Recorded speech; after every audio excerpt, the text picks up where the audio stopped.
বলেই বলছি যে কেন গো, তুমি আমার বাবাকে চিনো না? আমার বাবা আসলেই তোমার পয়সাটা দিয়ে দেবে। আমার বাবার নাম কৃষ্ণদাস গোস্বামী। বলতে বলতে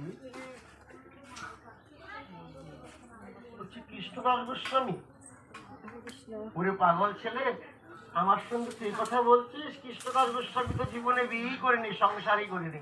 তাহলে তোর সে যে সংসার করলো না, তার ছেলে আসলো কোথা থেকে? আমি তো ভালো করে তাকে চিনি।